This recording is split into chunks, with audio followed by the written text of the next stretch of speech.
मैं माननीय मंत्री जी से उन्होंने अपने लिखित उत्तर में जवाब दिया है। राज्य सरकार स्वास्थ्य योजना अंशदान आधारित योजना है जिसमें राजकीय कार्मिकों ऑब्लिक पेंशनों की चिकित्सा प्रतिपूर्ति के दावों का भुगतान अंशदान से प्राप्त धनराशि से चरणबद्ध रूप से किया जा रहा है। मैं माननीय मंत्री जी से जानना चाहता हूं कि स्वास्थ्य योजना अंशदान आधारित योजना में कितने धन की व्यवस्था की गई है, उसके सापेक्ष कर्मियों का भुगतान कितना किया गया है। एक नंबर 2, आपने लिखित उत्तर में कहा है उक्त अवधि से पूर्व के दावे जो कि विभिन्न तकनीकी कार्मिकों के कारण संबंधित आहरण वितरण अधिकारियों को प्रेषित किए गए हैं। माननीय अध्यक्षा जी, मैं माननीय मंत्री जी से जानना चाहता हूं कि ये तकनीकी कारणों से लंबित कितने कर्मचारियों का भुगतान नहीं हो पाया है और इसके लिए कितने धन की आवश्यकता की गई है। माननीय मंत्री जी, स्वास्थ्य मंत्री जी। माननीय अध्यक्ष जी, हमारे माननीय सदस्य जी ने जो प्रश्न किया है कि इस योजना में कितना खर्चा हुआ है, कितने लोगों का भी बकाया है, मैं आपके माध्यम से बताना चाहता हूं कि ये जो हमारी कार्मिकों के लिए योजना है ये हमने शुरू की थी 2020 और 21 से। और इस योजना में ये कहा गया था कि जितने हमारे कार्मिक हैं सरकारी और जितने लोग पेंशनधारी हैं उनको इस योजना में कवर किया जाएगा और उनके परिजनों को भी कवर किया जाएगा। माननीय अध्यक्ष जी, मैंने अपना पिन पॉइंट पूछा है, मुझे उसका उत्तर चाहिए। उसी पे बोल रहा हूं मैं, क्योंकि आपने कहा है कि कितने रुपए आए हैं वो भी मैं बता रहा हूं एक एक करके। माननीय अध्यक्षा जी, इस योजना में जो कार्मिक जो है लेवल 1 से लेकर लेवल 5 तक है, ये हमको 250 रुपये इस योजना में देते हैं। जो कार्मिक लेवल 6 के ये 450 रुपये देते हैं। जो कार्मिक लेवल 7 से 11 के हैं ये 650 रुपये देते हैं। जो कार्मिक लेवल 12 और 12 से ऊपर के हैं ये 1000 रुपये देते हैं। इस योजना के तहत हर महीने लगभग 12 करोड़ रुपए जो है अंशदान जो है हमको आता है और खर्चा लगभग 21-22 करोड़ रुपए हर महीने खर्च होता है। तो इस योजना में ये था कि भाई हमारे कार्मिक पैसा देंगे और उस अंशदान से उनका इलाज किया जाएगा और कैशलेस इलाज किया जाएगा।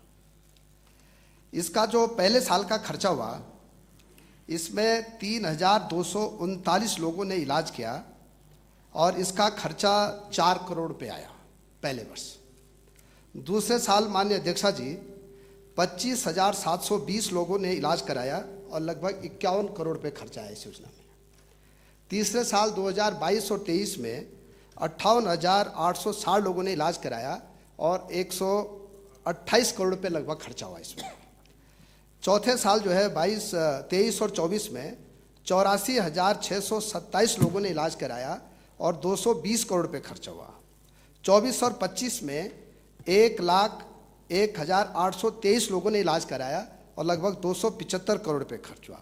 2025-26 में अभी चूंकि ये साल अभी गतिमान है, लेकिन इस साल भी लगभग 50,000 से ज़्यादा लोगों ने अभी तक इलाज कराया है। और इस योजना में माननीय अध्यक्षा जी अभी तक 3,24,179 लोगों कार्मिकों के परिजनों ने और कार्मिकों ने अभी तक इलाज कराया है।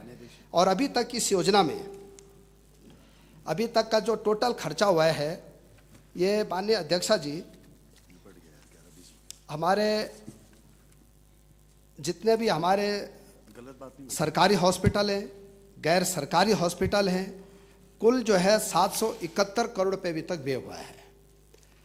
अब इस योजना में सरकार की तरफ से मैं मुख्यमंत्री जी का भी धन्यवाद देना चाहता हूं कि हम लोगों ने जब पैसा कम पड़ा था तो 37 करोड़ रुपए एक बार और 75 करोड़ रुपए एक बार ये जो है लोन के रूप में जो है उसको दिया है, क्या अथॉरिटी को दिया है, ताकि किसी का भुगतान ना रुके और पैसा जो है हॉस्पिटलों को जाता रहे। मैंने ये नहीं पूछा, मैंने तो ये पहला ये पूछा, दूसरा पूछा तकनीकी कारणों से लंबित कितने कर्मचारियों का भुगतान नहीं हो पाया, उसके लिए कितने धन की आवश्यकता की गई है। माननीय अध्यक्षा जी, अभी जो हमको टोटल हॉस्पिटलों को पैसा देना है ये लगभग ये बात नहीं पूछी, जो पूछ रहे हैं वो जवाब दे दें। हाँ ठीक है, उसका भी जवाब दे रहा हूँ मैं। नहीं तो अरे भाई तो उसी का दो ना जो पूछ रहे हैं। इसमें माननीय अध्यक्षा जी, जो अभी हमने भुगतान करने हैं लगभग 180 करोड़ रुपए और करने हैं। प्रश्न संख्या 1, माननीय सदस्य श्री जी, बृजभूषण गैरोला। कितने धन की आवश्यकता है और कितने कर्मचारी हैं करके ये पूछा है मैंने।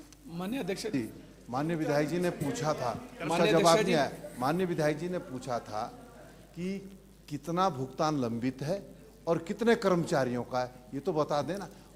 मैं वही बता रहा हूँ, हमारे लंबित दावे जो हैं अध्यक्षा जी वो 37,003 हैं और धनराशि 68 करोड़ रुपए है। ये भी मैंने कहा मैं दे दूंगा आपको। ठीक है, प्रश्न माननीय संख्या मंत्री जी, 1, माननीय सदस्य श्री बृजभूषण गैरोला जी। माननीय अध्यक्ष जी, प्रश्न संख्या 1 माननीय मंत्री जी, स्वास्थ्य मंत्री जी, पढ़ा हुआ मान लिया जाए। प्रश्न करिए।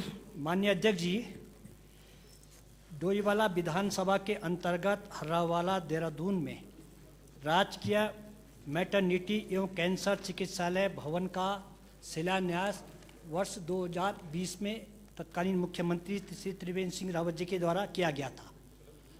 अब ये भवन का निर्माण पूरा हो चुका है, लेकिन अभी तक उस भवन का क्या कहते हैं हस्तांतरण विभाग को नहीं हो पाया है।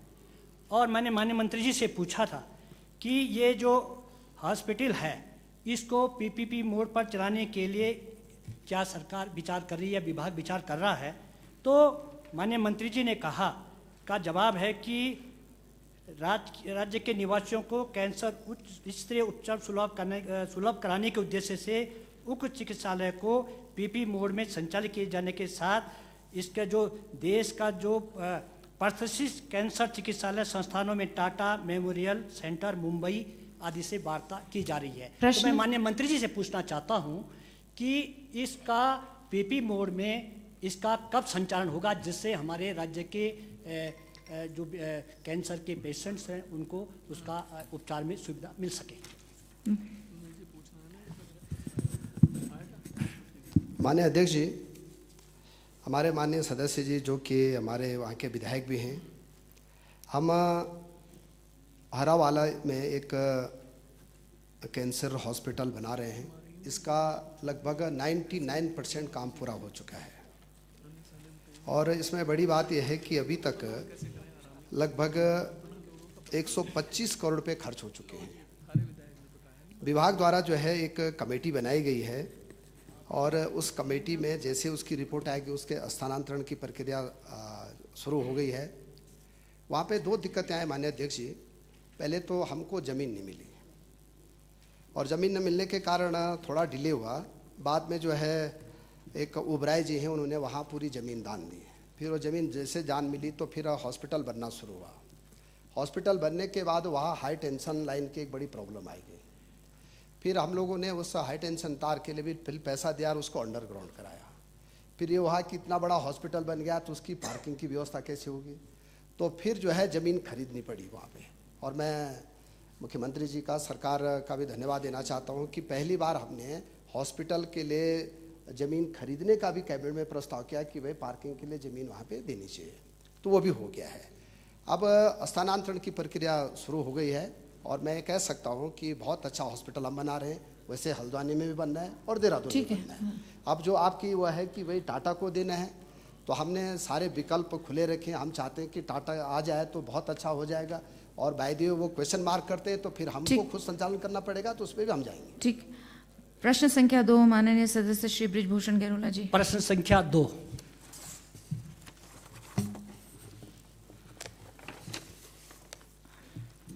माननीय अध्यक्ष जी, पढ़ा हुआ मान लिया जाए।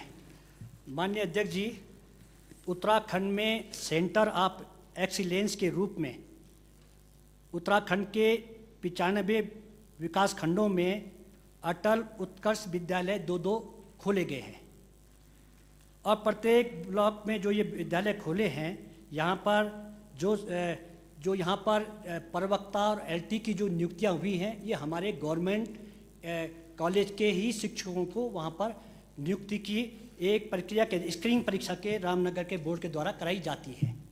और मैंने माननीय मंत्री जी से पूछा कि यहाँ पर एलटी और प्रवक्ता के कई पद अभी खाली चल रहे हैं।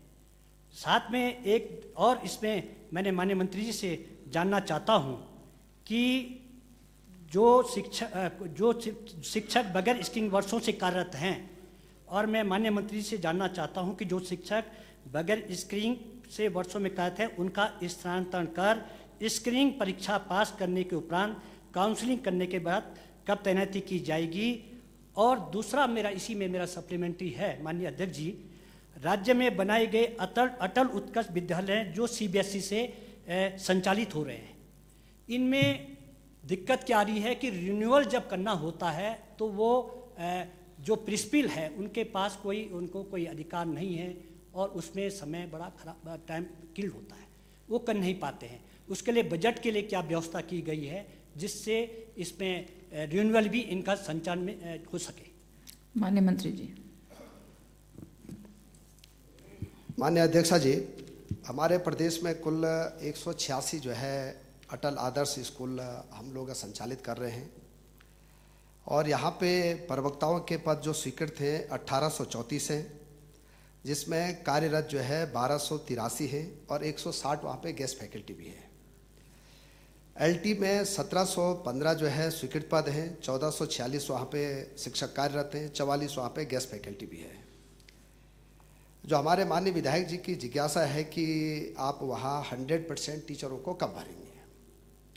हम लोगों ने बोर्ड के द्वारा परीक्षा भी करा दी है और परीक्षा में भी माननीय अध्यक्षा जी जो है हमारे लगभग 3500 टीचरों ने भाग लिया है और इसमें से जितने हमको एलटी के लोग चाहिए, जितने हमको लेक्चरर चाहिए, इनकी अब दो बातें हैं हमारे शिक्षा विभाग में। एक तो यह है कि हम सीधे नियुक्ति कर लें, एक है कि टीचर लोगों का कहना रहता है कि हमको जो है विकल्प दे दीजिए, आप स्क्रीनिंग कर दीजिए हमारी, क्योंकि अभी बोर्ड की परीक्षाएं गतिमान हैं 20 तारीख तक।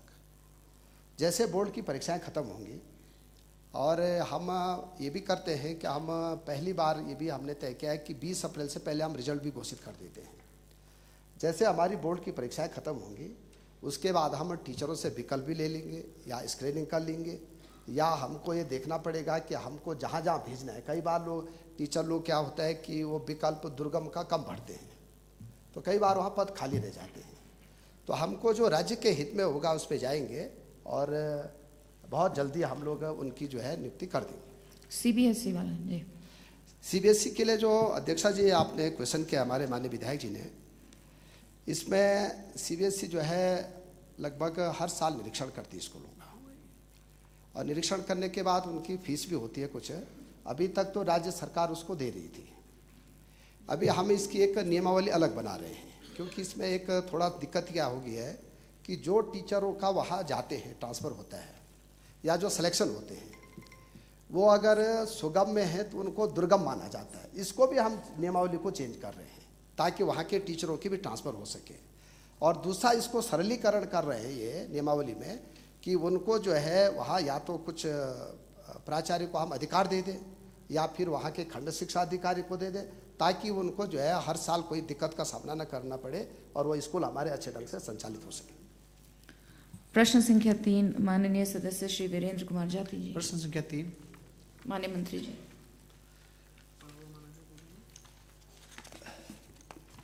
माननीय अध्यक्षा जी, यहाँ पढ़ावा मान लीजिए। माननीय अध्यक्ष जी, आपके माध्यम से माननीय मंत्री जी से पहले थोड़ी भूमिका बना लूँ। ना भूमिका ना बनाइए, बहुत सवाल हैं, सीधे प्रश्न करिए। मंत्री जी की तरह तो आवश्यक भी है, गोल्डन कार्ड का मामला है और गोल्डन कार्ड को लेकर के हमारे माननीय मंत्री जी इतने गंभीर हैं कि उन्होंने हमसे भी वादा किया था कि भाई सभी माननीय सदस्यों का हम गोल्डन कार्ड बनाएंगे, लेकिन आज तक उस गोल्डन कार्ड के गोल्ड का भी कहीं अता पता नहीं है। हाँ, गोल्ड के जी का भी कहीं अता पता नहीं है। तो माननीय मंत्री जी से आपके माध्यम से मेरा ये प्रश्न है, क्या ये सही है कि चिकित्सा दावों के भुगतान के संदर्भ में चिकित्सा विभाग में धन की कमी है? इस मद में गैप फंडिंग पर विचार किया जा रहा है? यदि हाँ, तो कब तक धन की व्यवस्था लंबित दावों का भुगतान कर दिया जाएगा? मैं भी लंबा खींचूं या शॉर्ट में बोलूं? शॉर्ट में, प्रश्नकाल का समय बचेगा और लोग पूछ लेंगे। आज इसीलिए मैं कह रहा हूं। हाँ जी जी बिल्कुल। माननीय अध्यक्षा जी, मैंने जब माननीय तिवारी जी ने क्वेश्चन किया तब भी ये कहा कि ये अंशदान आधारित योजना है और हमको लगभग 12 करोड़ रुपए आता है, खर्चा लगभग 20-22 करोड़ रुपए होता है। अब ये जो गैप फंडिंग है, इसमें हमने कर्मचारी संगठनों से बातचीत हो रही है हमारी। हम ये भी चाहते हैं कि जैसे जैसे कर्मचारियों की तनख्वाह बढ़ती है, थोड़ा थोड़ा अंशदान और दे दें। लेकिन कर्मचारी संगठनों से बात करने के बाद जब मैं इस मामले को कैबिनेट में लाया था तो कैबिनेट ने बहुत हमारे मुख्यमंत्री जी ने कहा कि भाई इस योजना को और अच्छे ढंग से चलाने के लिए जो भी सरकार को अगर और करने की ज़रूरत पड़ेगी तो हम ज़रूर करेंगे। अब जो गैप फंडिंग है इसकी, एक बार कर्मचारी संगठनों से हम और बात कर रहे हैं और अगर कर्मचारी संगठन मान जाते हैं तो इस पर आगे बढ़ेंगे और नहीं तो सरकार, मैंने कहा कि हमने लगभग सरकार ने 37 करोड़ रुपये एक बार दिया है, 75 करोड़ रुपये एक बार दिया है। जहाँ जहाँ हॉस्पिटलों के बिलों की दिक्कत है, अभी भी हमारी कैबिनेट में इस पर चर्चा हुई है, हम जहाँ के हॉस्पिटलों के बिल हैं उन बिलों का भुगतान जरूर करेंगे क्योंकि ये योजना बहुत अच्छी योजना है, हमारे कर्मचारियों के हित के लिए भी है। तो हम मुझे लगता है कि इसमें कोई दिक्कत ज़्यादा नहीं आने वाली। माननीय मंत्री जी, आपने उत्तर भाषण में तो कहा है कि भाई इसमें कोई कमी नहीं है और इसमें कोई कमी नहीं है, जबकि आपके दावे कह रहे हैं कि इसमें तो काफ़ी दिनों से भुगतान कुछ हॉस्पिटल्स का नहीं हुआ। इनकी एक चीज़ और बता दीजिए। आपने कहा कि भाई आपके जी हॉस्पिटल्स हैं उनका तो हम भुगतान कर दे रहे हैं, लेकिन हमारे जो कर्मचारी हैं गोल्डन कार्ड धारक वो भी महत्वपूर्ण है। आपने कहा है कि 37,003 दावे हैं जो लंबित हैं और लगभग 68 या 68,000 करोड़, कितना आपने मुझे कहा, मैं आई थिंक इसमें क्लियर नहीं हूँ, संख्या आप ही ने अभी बताई थी उत्तर भाषण में अपने। तो हॉस्पिटल्स को प्रायोरिटीज दी जा रही है, लेकिन जो हमारे कर्मचारी हैं उनके दावों का निस्तारण हमारी सरकार, आप माननीय मंत्री जी, मैं आपके माध्यम से पूछना चाह रहा हूँ, आप क्यों नहीं कर पा रहे हैं और कब तक इसको कर पाएंगे? कोई एक डेट तारीख निर्धारित कर दीजिए कि भाई इस तारीख तक हम इन सभी दावों का निर्धारण जो है वो कर देंगे, सबको पैसा दे देंगे। एक दिनांक बता दीजिए भाई। सब लोग, किसी ने कैशलेस इलाज की फैसिलिटी नहीं है, किसी ने पैसा दिया, वो उम्मीद कर रहा है कि भाई ठीक है, बैठिए, सवाल हो गया आपका। माननीय मंत्री जी। माननीय मंत्री जी। माननीय अध्यक्षा जी। माननीय अध्यक्षा जी, एक सवाल का जवाब हो जाए तब मैं आपको उठाऊं।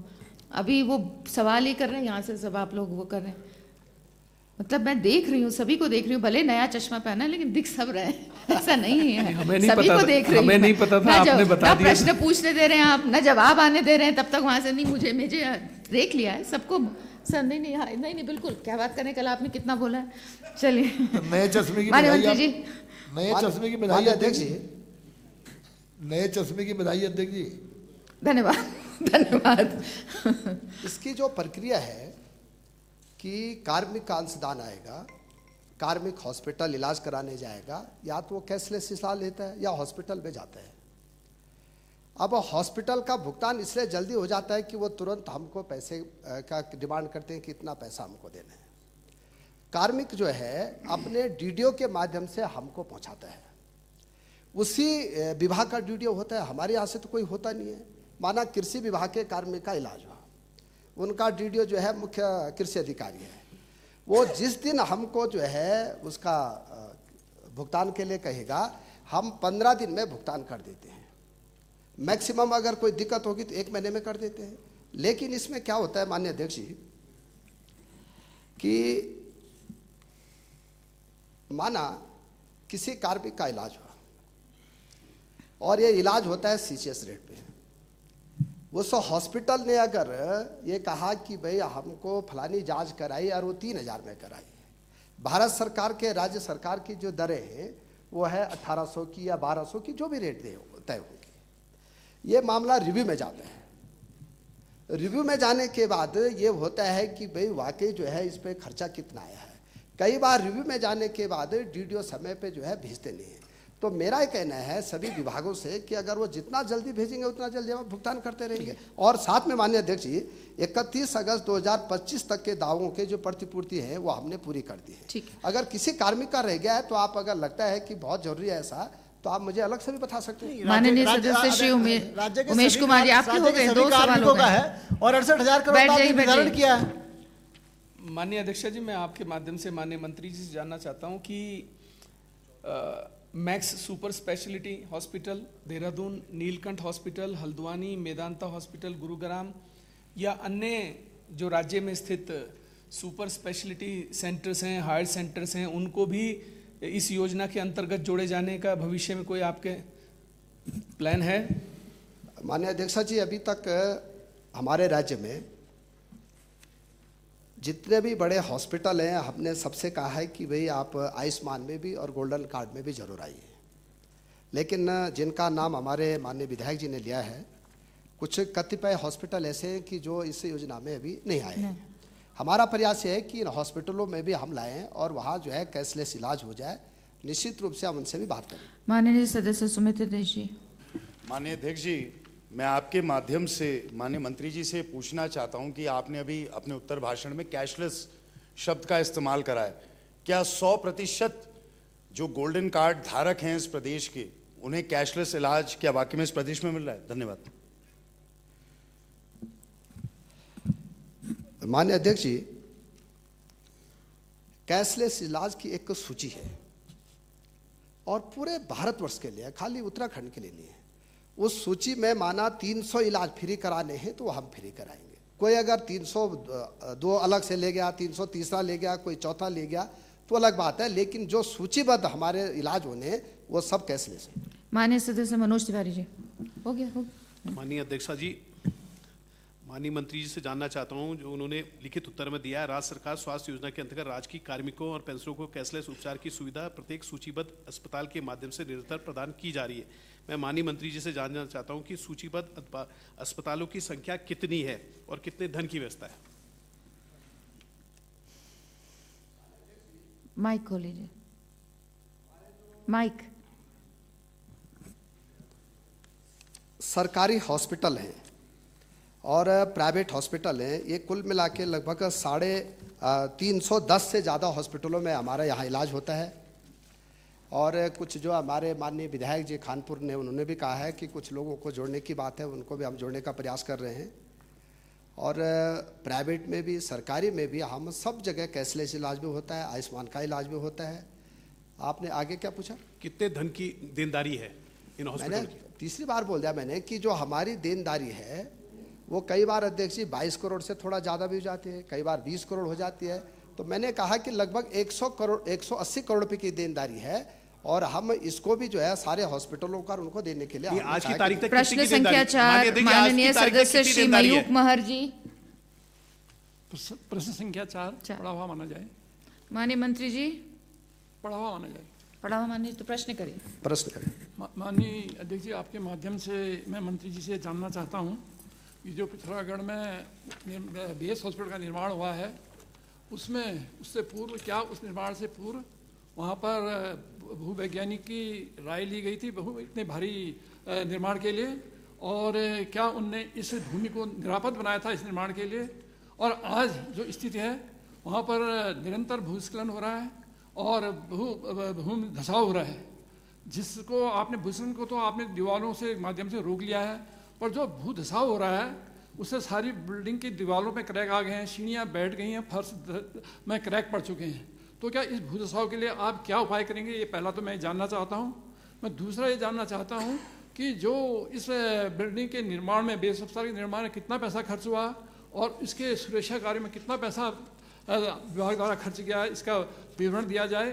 तीसरा मैं आपको ये अवगत करना चाहता हूँ कि वो पूरी बेल्ट भू धसाव वाली है, इसके ठीक 200 मीटर की दूरी पर मल्टी लेवल कार पार्किंग बन रही है, जो भू धसाव के कारण पूरी तरह ध्वस्त हो गई है और उसका निर्माण अन्यत्र प्रस्तावित किया गया है। इसका मुख्य कारण है कि ठीक बेस हॉस्पिटल के नीचे एक नाला है जिसमें निरंतर कटाव होते जा रहा है और जो एक बहुत बड़ा खतरा। प्रश्न करिए। बता रहा हूँ, मैं ये चाह रहा हूँ, मैं वही कर रहा हूँ, वो नाला इस भूधसाव और भूस्खलन का कारण है।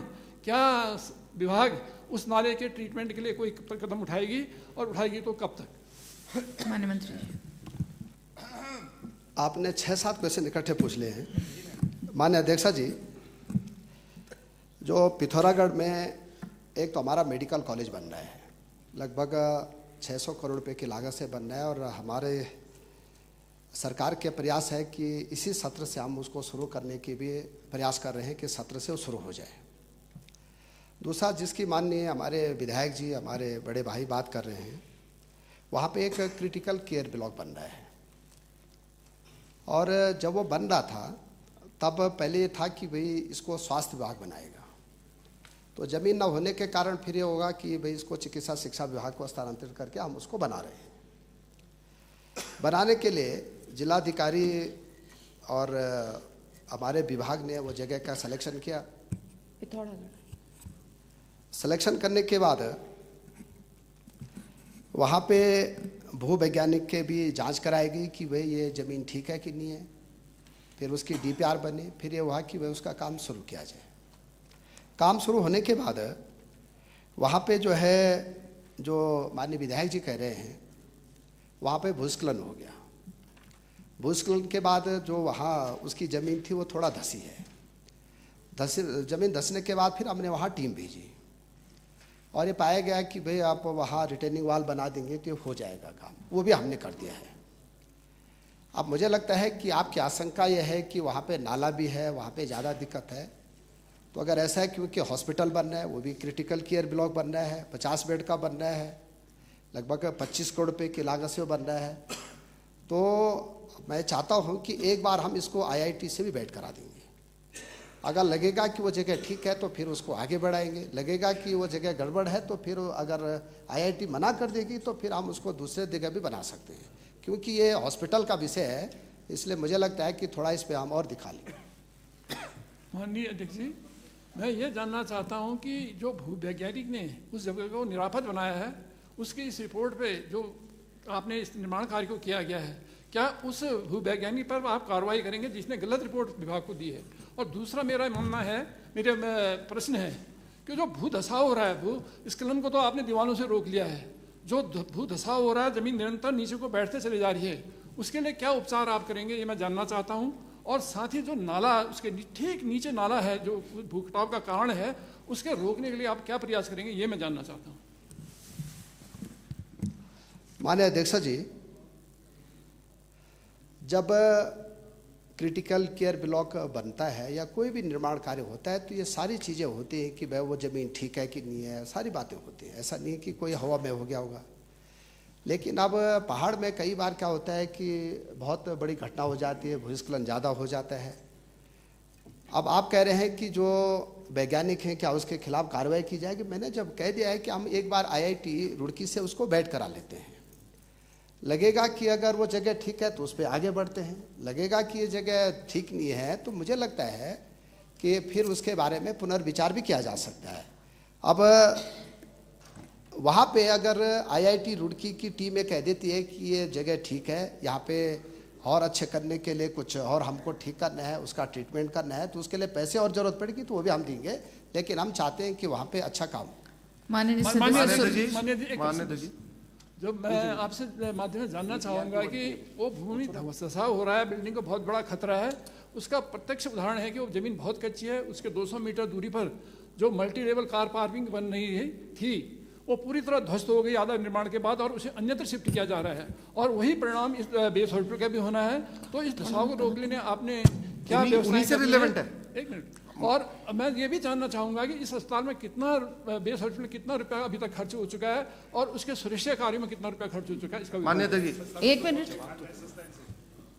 बोलिए, मान्य कितना खर्चा हो चुका है? क्योंकि भू धसाव के लिए तो बोल दिया कि IIT से परीक्षण कराएंगे, कितना खर्चा हुआ है ये बताइए। माननीय अध्यक्ष जी, मैंने कह दिया कि जो क्रिटिकल केयर ब्लॉक हमारे सभी जिलों में बन रहे हैं 25-25 करोड़ रुपए की लागत से बन रहे हैं, ठीक है। कहीं जमीन अगर कम होगा तो उसकी लागत 22 करोड़ रुपए होगी, कहीं 21 करोड़ है, लेकिन हमने इसी से रेलेवेंट है माननीय सदस्य सुरेश गढ़िया जी, इसी से रेलेवेंट था मान्यता जी। DPR बनती क्यों है? माननीय मैं आपके माध्यम से माननीय स्वास्थ्य मंत्री जी से जानना चाहता हूं कि विधानसभा क्षेत्र कपकोट के नहीं, कपकोट नहीं, पिथौरागढ़ का स्पेसिफिक है अभी सवाल। आप बाद में पूछेगा, किसी और सवाल में पूछेगा, पिथौरागढ़ से। एक मिनट, रुकिए, वो पूछ रहे ना महर जी, अपना आखिरी सवाल आप पूछिए। अब 3 आपने 4-5 पूछ लिए, अब नहीं, आपके आप माध्यम से ये पूछिए। जानना चाह रहा हूँ कि अभी तक उस भवन निर्माण में कितना पैसा खर्च हो चुका है, और जो अभी तक उसके सुरक्षा कार्य किए जा रहे हैं जो निरंतर जारी हैं, उसमें कितना खर्च किया जा चुका है, ये अलग पृथक पृथक बताइए। माननीय अध्यक्ष जी, लगभग उसका 50% काम पूरा हो चुका है। अरे पैसा बताइए। और कितना पैसा किस किस मद में खर्चा हुआ है मैं आपको पूरा जो है अभी सत्र के बाद उनको दे। 300 करोड़ खर्च कर दिया आपने। प्रश्न संख्या 5, माननीय सदस्य श्री बृजभूषण गैरोला जी। प्रश्न संख्या 5, माननीय मंत्री जी पड़ावा मान लिया जाए। प्रश्न करिए। माननीय अध्यक्ष जी, प्रदेश में खाद्य पदार्थों में मिलावट एवं मिस ब्रांडिंग की काफ़ी शिकायतें रहती हैं, और जो खाद्य संरक्षा एवं औषधि विभाग है वो समय समय पर टेस्टिंग भी करता है, लेकिन जिस हिसाब से उसको काम करना चाहिए था मिलावटखोरों के खिलाफ, वो नहीं कर पा रहे हैं। उसका कारण यहाँ पर जो FDA में वरिष्ठ खाद्य सुरक्षा अधिकारी व खाद्य सुरक्षा अधिकारी व अन्य कर्मचारियों के पद काफ़ी समय से खाली है, जिसके कारण मिलावटखोरों के खिलाफ कोई कार्रवाई नहीं हो पा रही है। मैं माननीय मंत्री जी से पूछना चाहता हूँ कि FDA के जो पद रिक्त है, अधिकारियों के कर्मचारियों के पद रिक्त हैं, उन पर कब तक नियुक्ति हो जाएगी? एक। दूसरा, देहरादून में टेस्टिंग लैब बनाई जानी है, वो टेस्टिंग लैब कब तक बन जाएगी? माननीय मंत्री जी। माननीय अध्यक्ष जी, माननीय हमारे सदस्य जी ने और हमारे बड़े भाई बृजभूषण गैरोला जी ने 3-4 बातें मुझसे पूछी हैं। खाद्य सुरक्षा औषधि प्रशासन उत्तराखंड द्वारा खाद्य पदार्थों के मिलावट एवं मिस ब्रांडिंग के विरुद्ध हम लगातार कार्रवाई भी कर रहे हैं, और मैं एक साल के आंकड़े 2 साल के उनने पूछे, मैं उनके सामने रखने जा रहा हूं। हम लोगों ने चमोली जिले में 2024 में 35 नमूनों की जो है वहाँ पे जांच की है, और 25 में 10 की है। फिर रुद्रप्रयाग में हमने 61 नमूनों की जांच की है, 25 में 23 की है। पौड़ी में हमने 122 की है, फिर 25 में 152 की है। टिहरी में 149 की है, 25 में 165 की है। ऐसे ही हर जिले का मैं कहूँगा तो ये 2025 तक 3311 ऐसे हमने जो है नमूनों की जांच की है। जो गलत पाए गए हैं या जो मिसमैच हुए हैं 330 हैं, और 330 के ही हमने जो है न्यायिक में जो है दायर कर दिया है कि भाई इनके खिलाफ जांच वो होनी चाहिए, क्या कार्रवाई होनी चाहिए। अभी 2025-26 में 1598 तक अभी तक हमने जो है इन नमूनों की जांच की है।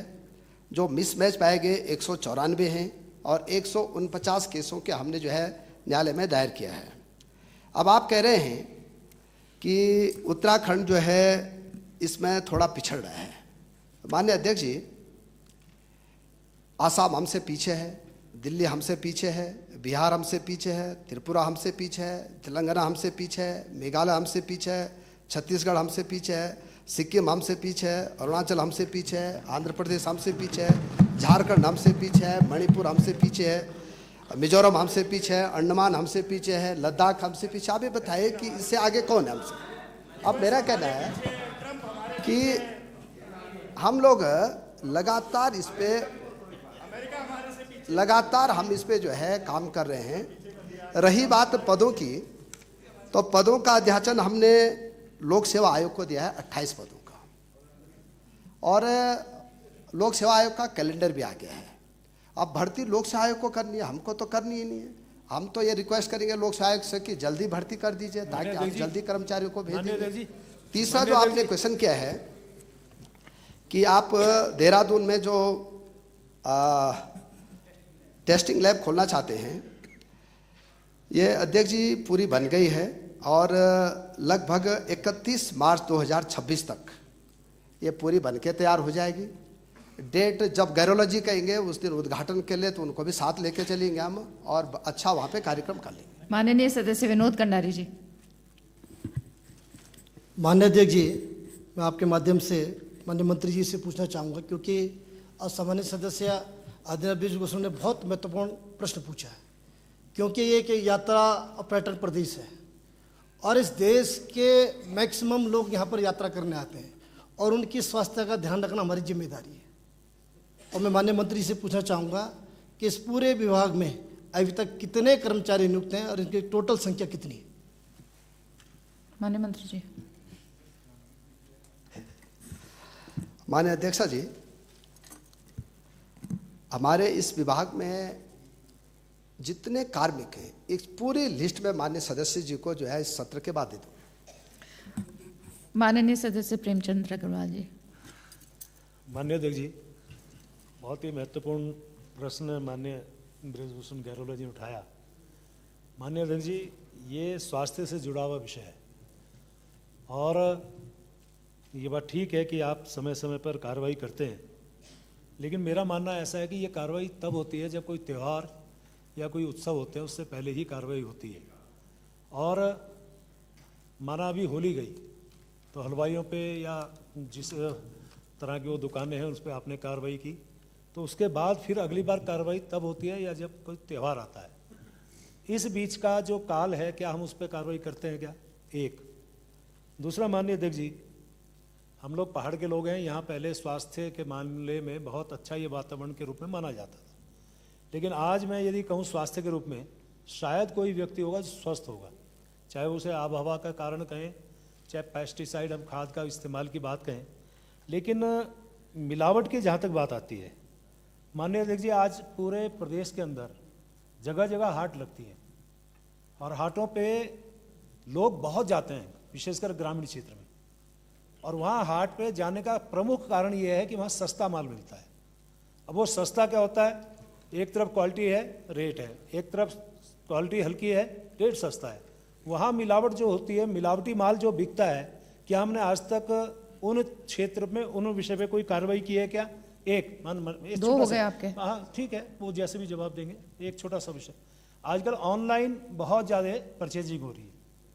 ऑनलाइन का जो सामान आ रहा है, माना आप दुकान पे तो चले गए, उसके यहाँ आपने जो भी किया प्रक्रिया कार्रवाई जो भी, लेकिन ऑनलाइन भी लोग आज बहुत ज़्यादा सामान खरीद रहे हैं, क्या उस पर भी हम लोग कोई देखभाल कर रहे हैं? माननीय मंत्री जी। माननीय अध्यक्ष जी,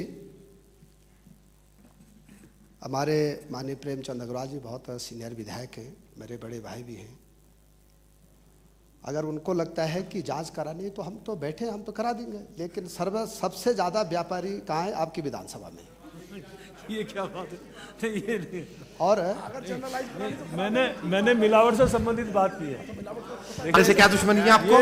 ये तो उल्टा सवाल है माननीय। वो प्रदेश की बात, पूरे प्रदेश का वो चिंता कर रहे हैं माननीय सदस्य। ऐसे तो मैं भी व्यापारी हूँ, मैं बेसिकली व्यापारी हूँ, इसका मतलब आप मेरे में कार्रवाई नहीं करेंगे? हाटों के लिए पूछा, हाटों के लिए और ऑनलाइन। अरे आपका विशेष ध्यान रख रहे हैं अध्यक्ष जी, वो विशेष ध्यान रख रहे हैं आपका।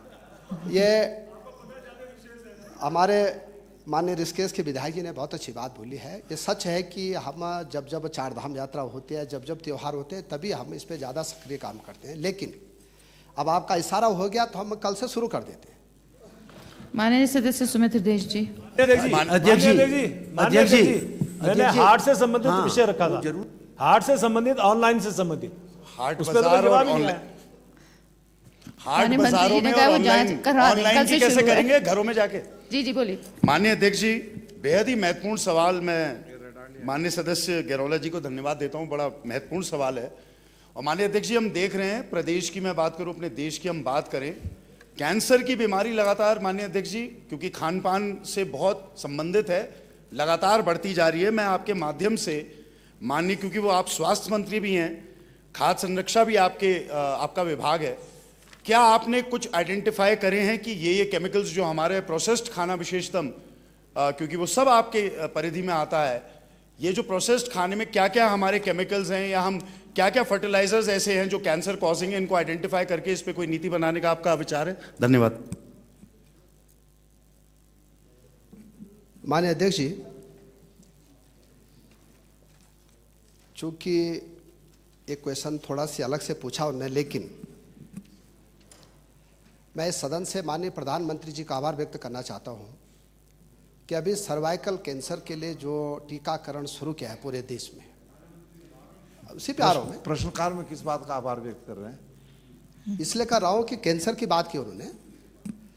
अभी 1,25,000 जो हमारी 14 वर्ष की बालिकाएं हैं उनका टीकाकरण, हमारे यहाँ कैंसर का टीका उनको। माननीय अध्यक्ष जी, मेरा प्रश्न बिल्कुल ये भ्रमित कर रहे हैं। माननीय विधायक जी, मैं आपके प्रश्न पे आ रहे जवाब पे आ रहे। हम जहां जहां ये लगता है कि भाई इस केमिकल के कारण जो है कैंसर रोग पनप सकता है, इसकी एक नियमावली भी बनाने पे हम विचार करेंगे, क्योंकि वो बहुत अच्छा प्रश्न किया है उन्होंने कि लगातार कैंसर के केस बढ़ रहे हैं। तो मुझे लगता है कि इस पे हमको जरूर जी तो हम निश्चित रूप से इसको भी आइडेंटिफाई करेंगे। और जो आपने कहा है कि भाई सैंपलिंग व्यवस्था और बढ़ानी है, तो इस पर भी हम लोग करने जा रहे हैं। और एक हम कैंसर को नोटिफाइल करने के लिए जो है एक गाइडलाइन तैयार करेंगे और कुछ उसका काम शुरू भी होगा। अध्यक्ष जी are you, I am coming to you also. माननीय सदस्य विनोद चमोली जी। माननीय अध्यक्ष जी, मैं प्रश्न पूछने से पहले थोड़ा पीछे की तरफ जाना चाहूँगा। ये जो खाद्य पदार्थों में मिलावट का विषय था, ये पहले लोकल बॉडीज का विषय होता था, और जब तक ये लोकल बॉडीज में रहा, समय समय पर रैंडम चेकिंग होती थी, इन्फोर्समेंट बहुत आसान होता था क्योंकि हमारे पास पूरी टीम होती थी, और समय के साथ ये स्वास्थ्य विभाग को सौंप दिया गया। तो इसमें जो इन्फोर्समेंट में कमी आई, तो मेरा एक नीतिगत विषय भी है कि हम सब लोग यहाँ पर बैठे हुए हैं, हम लोग 74th अमेंडमेंट में लोकल बॉडीज को स्ट्रेंथन करने के लिए तमाम विभागों को उनको देने की बात करते हैं। हमने उल्टा कर दिया। जो एक बड़ा विभाग उनके पास था, जो समय समय पर वो सैंपलिंग करते थे, उसकी रैंडम चेकिंग करते थे, और हमने भी खुद की है, बहुत सारी जगह हमने खुद की है, और उसके बाद उस प्रक्रिया में कहीं ना कहीं ढीलापन देखा गया, कमी आई है जब से उससे शिफ्ट हुआ है, और इन्फोर्समेंट की एक प्रॉब्लम आ गई है।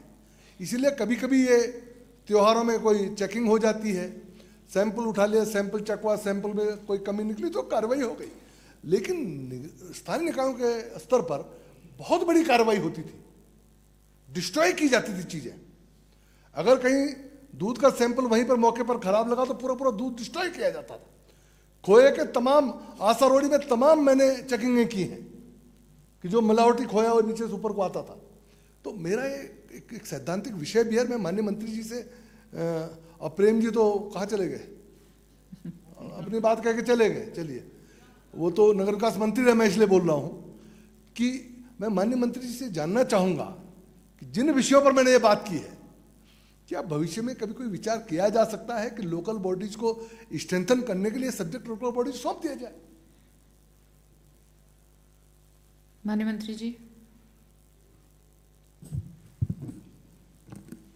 माननीय अध्यक्ष जी,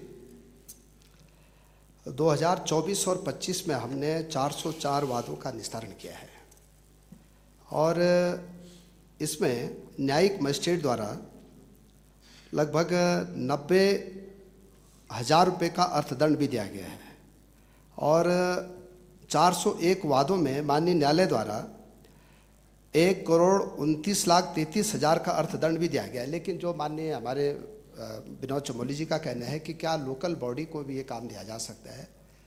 लोकल बॉडी को मुझे लगता है नीतिगत विषय है, क्योंकि अभी तो स्वास्थ्य विभाग इस काम को देखता है। वहाँ पर भी स्वास्थ्य विभाग है बाकायदा, और वहाँ पर भी आपका एक सीनियर डॉक्टर वहाँ पर हेल्थ ऑफिसर होता है, जो CMO स्तर का लेवल का होता है, इंस्पेक्टर्स होते हैं, पूरा स्ट्रक्चर है हमारे पास उसका। तो उस स्ट्रक्चर को क्यों नहीं हम उसमें इन्वॉल्व कर रहे हैं? तो नगर पालिका में अगर ये भी होगा तो थोड़ा हम इसको दिखा लेंगे, क्योंकि यहाँ पे अगर मैं बोलूँगा तो आश्वासन बन जाएगा। लेकिन अच्छी बात है कि इसको दिखा के हम कोई नीतिगत निर्णय लेंगे। माननीय विक्रम सिंह जी। माननीय अध्यक्ष जी, एक उनके बाद लास्ट वन। अध्यक्ष जी, आपके माध्यम से माननीय मंत्री जी से जानना चाहता हूँ,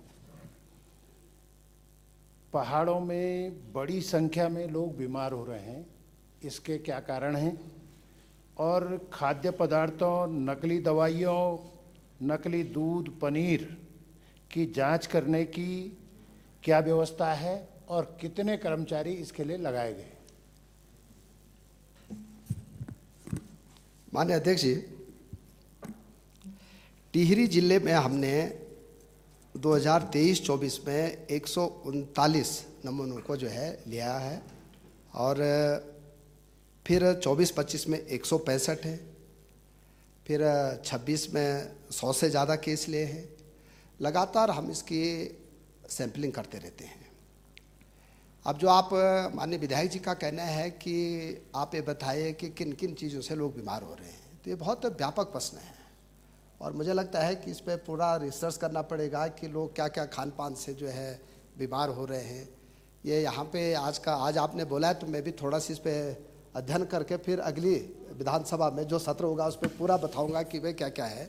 लेकिन ये ज़रूर है कि हम इसकी सैंपलिंग बढ़ाएंगे और हम चाहते हैं कि लोग गलत जो है मावा जो है आ रहा है बाजार में या गलत खाद्य पदार्थ आ रहे हैं तो उसके खिलाफ कार्रवाई जरूर करें। माननीय सदस्य मुन्ना सिंह चौहान जी।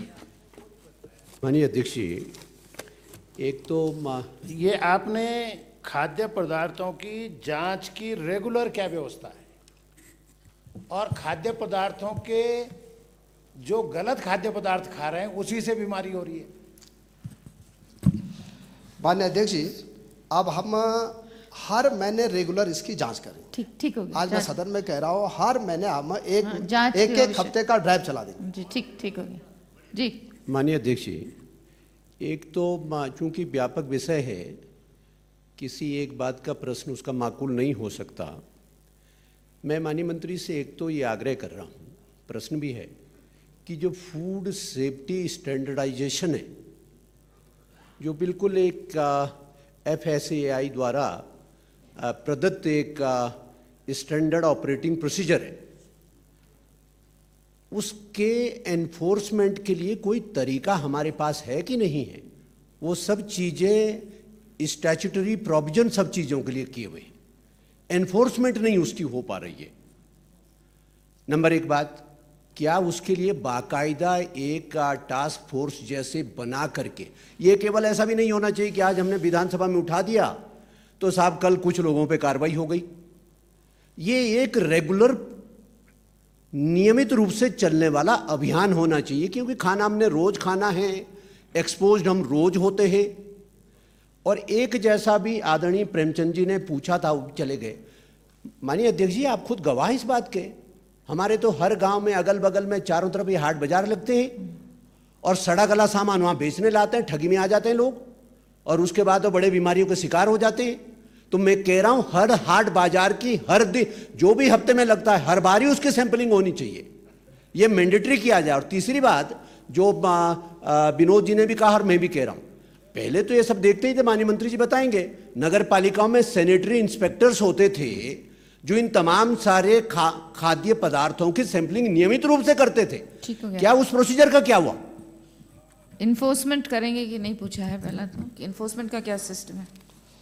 माननीय अध्यक्ष जी, एक तो जो हाट बाजार हैं, क्योंकि ये सच है कि हाट बाजार अब हमारे प्रदेश में अब काफ़ी लग रहे हैं, तो हम एक नियमित रूप से इन हाट बाजारों की भी जो है जांच कराएंगे कि वहाँ पे अगर जो खान पान होता है, विशेषकर मैं देखता हूँ मेरे पहाड़ में तो लोग जलेबी बहुत बनाते हैं और वो कब कितनी पुरानी रहती है, ये भी हम जरूर कराएंगे। रंगीन भी रहती है, लाल। हाँ खूब लाल। दूसरा जो है, जो आपने कहा कि भाई इसकी एक रेगुलर जो है सिस्टम बनाना चाहिए। ठीक, कुछ भी रंग डाल देते हैं, बच्चे खा लेते हैं, आपने एनफोर्समेंट फास्ट फूड के नाम पे उस पे केमिकल भारी भारी डाल दे रहे हैं, वो पता ही नहीं चलता, एक्सपोज्ड है बुरी तरीके से। बेसिकली एनफोर्समेंट जो आपने माननीय विधायक जी ने कहा कि इसके लिए एक रेगुलर व्यवस्था करें, इसके लिए भी हम जरूर करेंगे। और जब तक लोक सेवा आयोग से हमारे पद नहीं भरे जाते हैं, तो मैं चाहता हूं कि अगर कुछ लोग प्रतिनियुक्ति पे आ जाए तो हम ऐसा करते हैं कि एक प्रतिनियुक्ति के लिए भी एक आवेदन करा देते हैं कि अगर जल्दी हमको मिल जाएंगे तो मुझे लगता है कि काफी काम हो जाएगा। प्रश्न संख्या 6, माननीय सदस्य श्री संजय डोभाल जी। प्रश्न संख्या 6, माननीय मंत्री जी पहले पैराग्राफ के बाद पढ़ दीजिए थोड़ा सा। पहला पैराग्राफ माननीय अध्यक्ष जी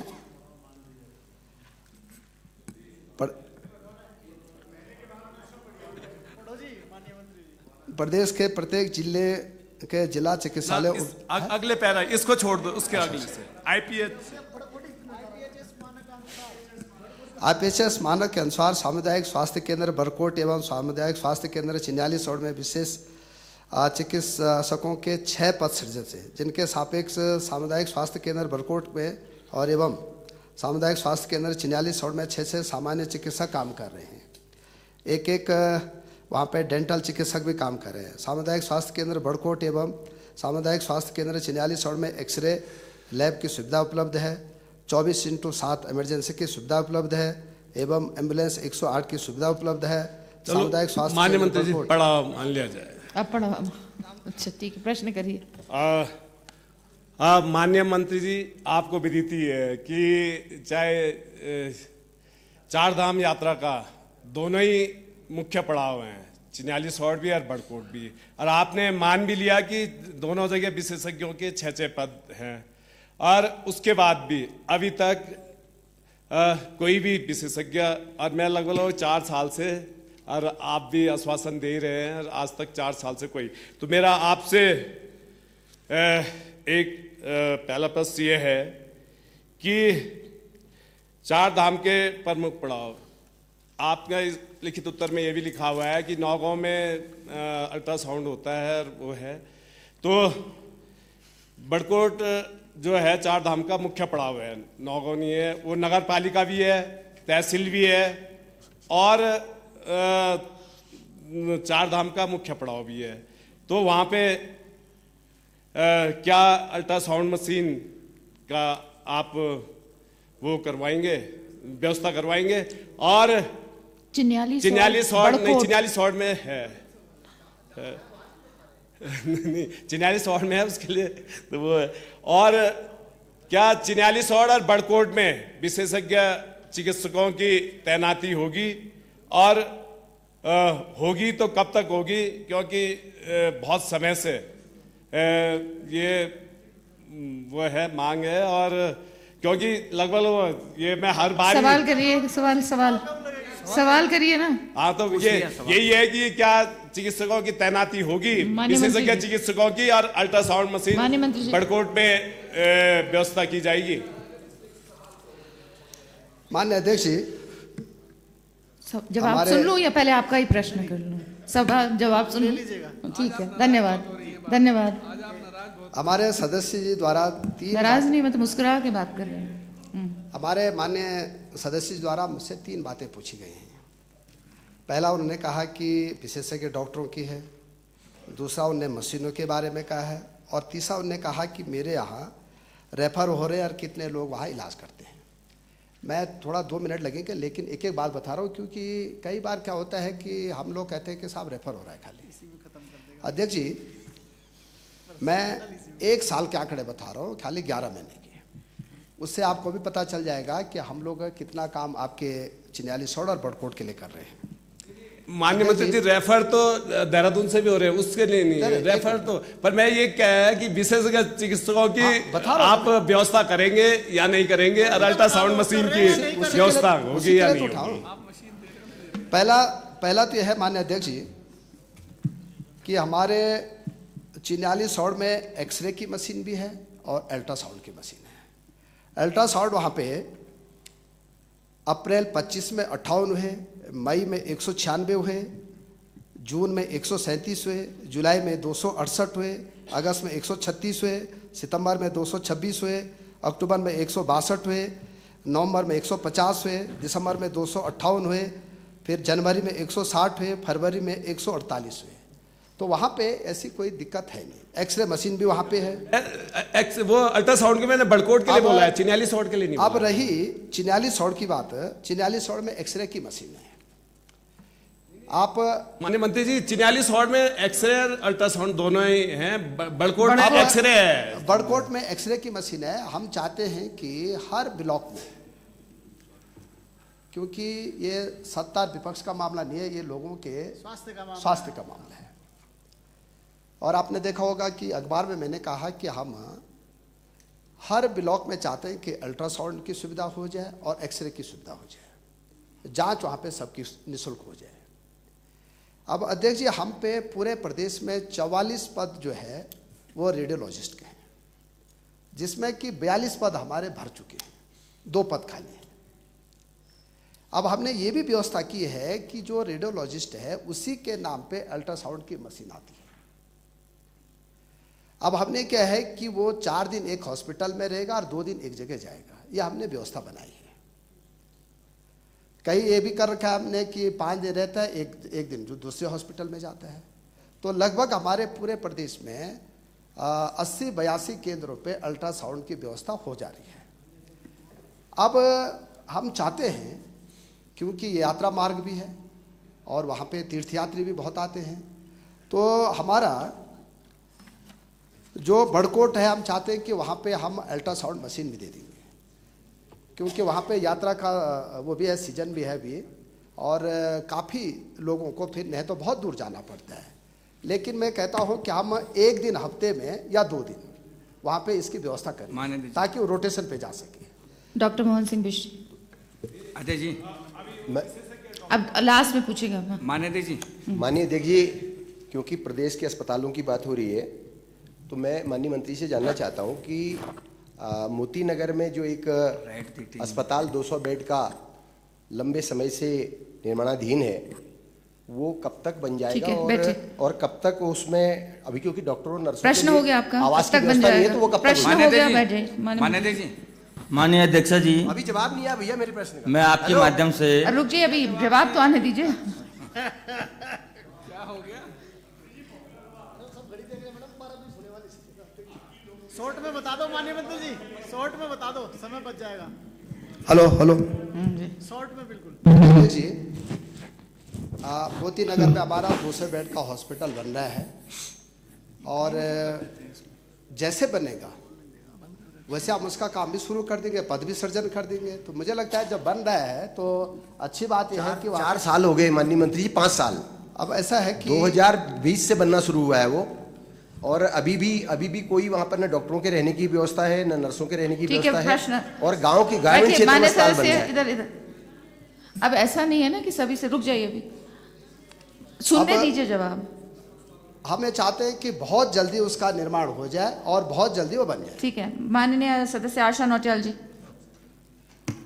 जी, प्रश्न पॉइंटेड पूछिए। माननीय अध्यक्ष जी, मैं आपके माध्यम से माननीय मंत्री जी से जानना चाह रही हूँ कि हमारे जो 4 धाम यात्रा के क्षेत्र हैं, वहाँ पर यात्रा काल में डॉक्टरों की ड्यूटी अधिकांश यात्रा व्यवस्था में लगाई जाती है। क्या मंत्री जी यह बताएंगे कि यात्रा व्यवस्था के लिए इन जनपदों में, मेरे जनपद सहित केदारनाथ विधानसभा में, कितने डॉक्टर विशेषज्ञ और डॉक्टरों की अलग से नियुक्ति की जाएगी? 3 पॉइंट जवाब।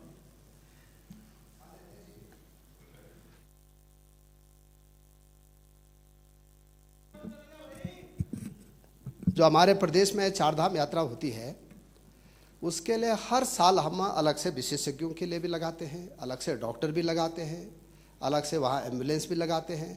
और अब तो इस साल हम केदारनाथ में जो हमारा हॉस्पिटल बन गया, उसको भी हम इस साल शुरू रन करने जा रहे हैं। हमारा बद्रीनाथ में हॉस्पिटल बन गया, वो भी मुझे लगता है कि 2-3 महीने में हम उसको शुरू कर देंगे। लेकिन हम 4 धाम यात्रा में जो लगभग हमारे 50 लाख से ज़्यादा तीर्थयात्री आते हैं, उसके लिए हम कोई कमी नहीं करेंगे। और मुझे लगता है कि इस बार और पिछली बार भी भारत सरकार ने भी कुछ विशेषज्ञ डॉक्टर हमको दिए थे 4 धाम के लिए। इस बार भी मैंने स्वास्थ्य मंत्री भारत सरकार से, हाँ, दूसरा माननीय अध्यक्ष जी, पूछ रहे हैं, आपको भी पूछ रहे हैं भाई। दूसरा माननीय अध्यक्ष जी, कैबिनेट में भी इस बार, और मैं थोड़ा सी और एक बात और कहना चाहता हूँ कि विशेषज्ञ डॉक्टरों की पूरे उत्तराखंड में कमी है अभी भी। हमने पिछली बार 3 निर्णय लिए थे। एक ये लिया था कि यूकेडबीपी में हम 4,000, 5 लाख, 6 लाख, 7 लाख तक भी हमने डॉक्टरों के लिए ऑफर किया था। अभी तक लगभग पिछले साल से अब तक लगभग 100 विशेषज्ञ डॉक्टर हम पे अतिरिक्त भी आ गए हैं। अभी 30 बच्चे पीजी करके भी आ गए हैं, और मुझे लगता है कि 1 हफ्ते में हम उनको नियुक्ति भी दे देंगे बच्चों को। साथ में अध्यक्ष जी, हम लोग एम्स हो गया ऋषिकेश, और मेडिकल कॉलेज हो गए, और भारत सरकार, यहाँ से भी हम विशेषज्ञ डॉक्टरों की इस बार 4 धाम यात्रा में लगाने जा रहे हैं। अध्यक्ष जी एक इसी से संबंधित है अध्यक्ष जी माननीय अध्यक्ष संजय डोभाल जी, आप अपना प्रश्न पूछिए।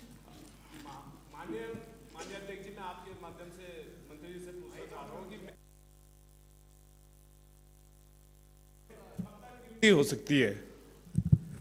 माननीय अध्यक्ष जी, अभी 168 डॉक्टरों की जो बॉन्ड वाले डॉक्टर हमने 2 दिन पहले नियुक्ति की है। 20 डॉक्टर हमने उत्तरकाशी भेजे हैं। 287 जो परमानेंट डॉक्टर हैं उनके भी परीक्षा हो गई है। मुझे लगता है कि सब सामान्य एमबीबीएस है ना, मैं विशेषज्ञ डॉक्टर।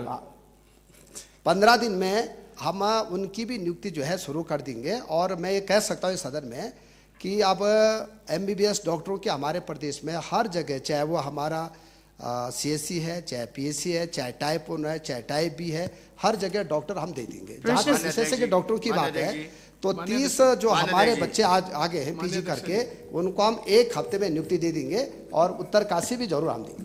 प्रश्न संख्या 7 माननीय विधानसभा में माननीय अध्यक्ष जी, आपने मंत्री जी को बचा लिया। माननीय अध्यक्ष जी, अभी बहुत सवाल हैं उसमें स्वास्थ्य के, आप पूछेगा।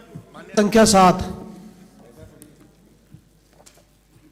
माननीय अध्यक्ष जी, पढ़ा हुआ माननीय अध्यक्ष जी, मैं आपके माध्यम से माननीय मंत्री जी से पूछना चाहता हूं कि राज्य सरकार द्वारा माननीय मुख्यमंत्री मेधावी प्रोत्साहन छात्रवृत्ति योजना, डॉक्टर शिवानंद नोटियाल स्मृति छात्रवृत्ति योजना, श्रीदेव सुमन राज्य योग्यता छात्र योजना संचालित की जा रही है। तो मैं माननीय मंत्री जी से जानना चाहता हूं कि उपरोक्त योजनाओं में छात्रवृत्ति प्रदान करने के क्या क्या मानक तय किए गए हैं और इस योजना में कितनी कितनी धनराशि प्रदान की जा चुकी है। माननीय अध्यक्ष जी, उत्तराखंड सरकार जो है मुख्यमंत्री मेधावी छात्र प्रोत्साहन छात्रवृत्ति योजना चला रही है। हम डॉक्टर शिवानंद नौटियाल स्मृति छात्रवृत्ति योजना चला रहे हैं। हम श्रीदेव सुमन राज्य योग्यता छात्रवृत्ति योजना चला रहे हैं। हम राष्ट्रीय इंडियन मिलिट्री कोर छात्रवृत्ति योजना चला रहे हैं जो कि सैनिक छात्रों के लिए है।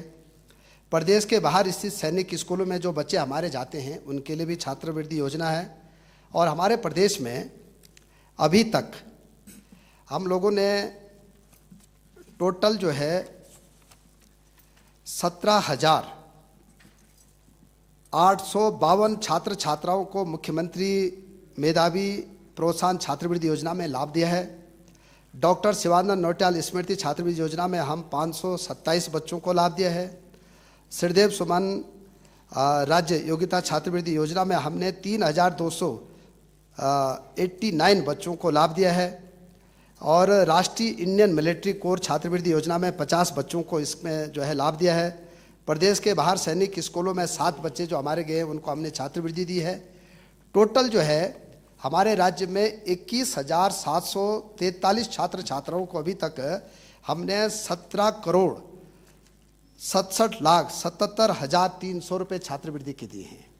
और जो आप दूसरा क्वेश्चन हमने माननीय विधायक जी ने कहा है कि हम कितना रुपए दे रहे हैं और योग्य उसका किस योग्यता में दे रहे हैं। माननीय अध्यक्षा जी, जो हमारी मुख्यमंत्री छात्रवृत्ति योजना है ये कक्षा 6 से लेकर 12वीं तक के बच्चों के लिए है।